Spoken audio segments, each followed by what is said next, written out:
आयोग के पारदर्शी बनाने की बात किया जा रहा है और भिन्न भिन्न चुनौतियों की सामना करने की भी दावा किया जा रहा है, लेकिन आवाम लोगों की एक अवधारणा बना हुआ है और मुझे भी जो जानकारी मिल रही है, SC/ST की आड़ में फर्जी जो मुकदमे किए जा रहे हैं और पुलिस जांच में भी फर्जी आरोप पाया जा रहा है, तो क्या यह चुनौती आयोग के लिए नहीं है?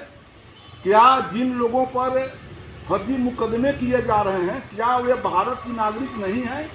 क्या वे मान और सम्मान के साथ जिंदा रहना उनका कोई अधिकार नहीं है?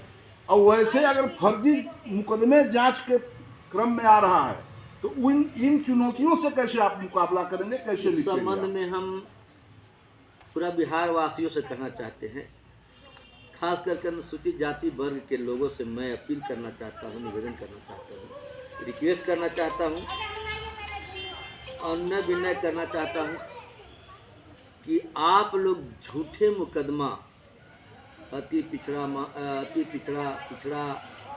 स्वर्ण वर्ग पर न करें, क्योंकि SC/ST का दुरुपयोग हम लोग नहीं चाहते हैं।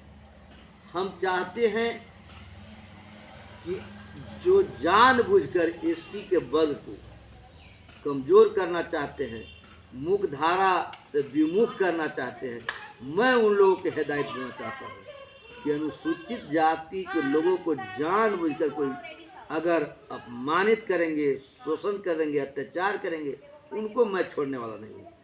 लेकिन मैं आप लोग से बताना चाहता हूँ कि अति पिछड़ा और पिछड़ा या समान वर्ग के लोग, वो भी मेरा आग्रह है, उन लोग से निवेदन है कि हमारे समाज अनुसूचित जाति लोगों को भी सम्मान देने के काम करे। ऐसे तो हम लोग जा रहे हैं, सभी बिहार में घूम रहे हैं, बहुत नीतीश कुमार के सरकार आने पर बहुत बदलाव हुई है और उन्होंने जो क्रांति की है उस संबंध में हम फिर बाद में बताएंगे, क्योंकि काम बहुत बिहार सरकार अच्छा कर रही है। इसके चलते लोग मुख्य धारा में जुड़ने में सहमति जताए हैं, जुड़ रहे हैं। जहाँ तक बात रहा कि झूठे मुकदमा में पुलिस प्रशासन फंसा रही है, तो आप लोग चिन्हित करिए, उस पर हम लोग पदाधिकारी से जवाब तलब करेंगे। स्वीकृत हो कहीं का तो निश्चित तौर पर हम लोग उस पर आयोग उसको देखेगी। और जहाँ तक रहा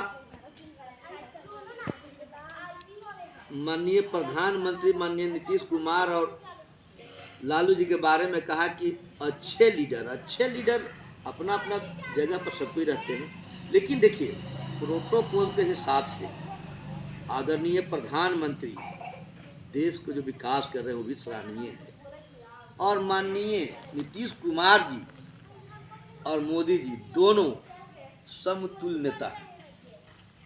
दोनों एक प्रोटोकॉल में तो आदरणीय प्रधानमंत्री हैं, प्रोटोकॉल में तो उच्चा निश्चित तौर पर है, लेकिन सामाजिक वातावरण या राष्ट्रीय पार्टी के नाते अगर देखिएगा तो दोनों समतुल्य नेता, दोनों अच्छे लीडर हैं और दोनों का प्यार भी आप लोग देखे होंगे।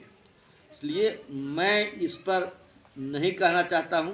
अब पूरा देश दुनिया जानता है कि नीतीश कुमार का और माननीय प्रधानमंत्री जी का जोड़ी बहुत ही अटूट है और इन लोग को दोनों मेरे ख्याल से अच्छे लीडर हैं।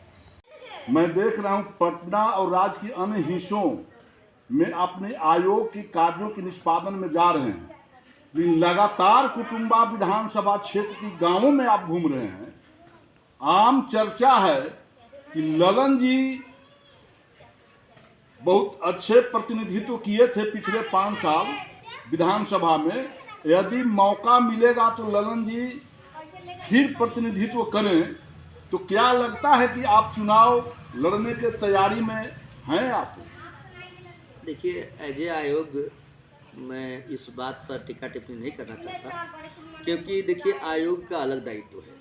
और जहाँ तक बात रहा कुटुम्बा विधानसभा के, तो ये पार्टीगत निर्णय है। और जहाँ लोकप्रियता की बात है तो ये बात तो तय है कि कुटुम्बा विधानसभा के लोग हमें जो सम्मान दिए हैं, मैं उन लोग को देवतुल्य मानता हूँ। और जब तक मैं जीवित रहूँगा तब तक मैं उन लोग, कुटुम्बा विधानसभा के लोग, औरंगाबाद जिले के लोग, बिहार के लोग, भारत के लोग को मैं सम्मान करते रहूँगा। और हम जहाँ तक बात है कुटुम्बा विधानसभा में, हम जब अवकाश में रहते हैं तो निश्चित तौर पर हम अपना क्षेत्र भ्रमण करते हैं, इसलिए कि लगाव है। और उसके साथ साथ अनुसूचित जाति के लोगों का भी भला करने के लिए कार्य करते हैं। अवकाश में भी मैं चाहता हूं कि जो मेरा दायित्व है, जो जिम्मेदारी है, उसका मैं ईमानदारी से करने को निभाऊँ। आप तो आयोग के सदस्य बनते ही आप फुल फोरम में आ गए हैं। देव अस्पताल में आपने निरीक्षण किया, गरीब लाचार असहाय रोगियों की हालात और सुधि लिया। इसकी चर्चा सोशल मीडिया पर भी देखा जा रहा है। लेकिन आप ही का क्षेत्र कुटुम्बा, जहाँ रेफरल अस्पताल है, रेफरल अस्पताल के कंपाउंड में एक नया बिल्डिंग का निर्माण किया जा रहा है और उस बिल्डिंग का निर्माण शिलान्यास स्थानीय विधायक के द्वारा किया गया।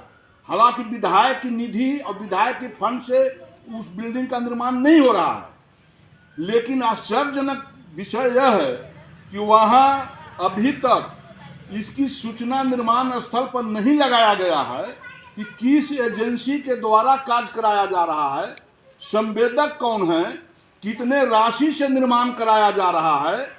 और बगैर सूचना पट लगाए आपके स्थानीय विधायक जो राजेश राम जी हैं, कांग्रेस के प्रदेश अध्यक्ष भी बन गए हैं, बहुत तजुर्बे और सूझबूझ वाले हैं, लेकिन इन सूचना पट नहीं लगाए जाने के पीछे क्या मंशा है?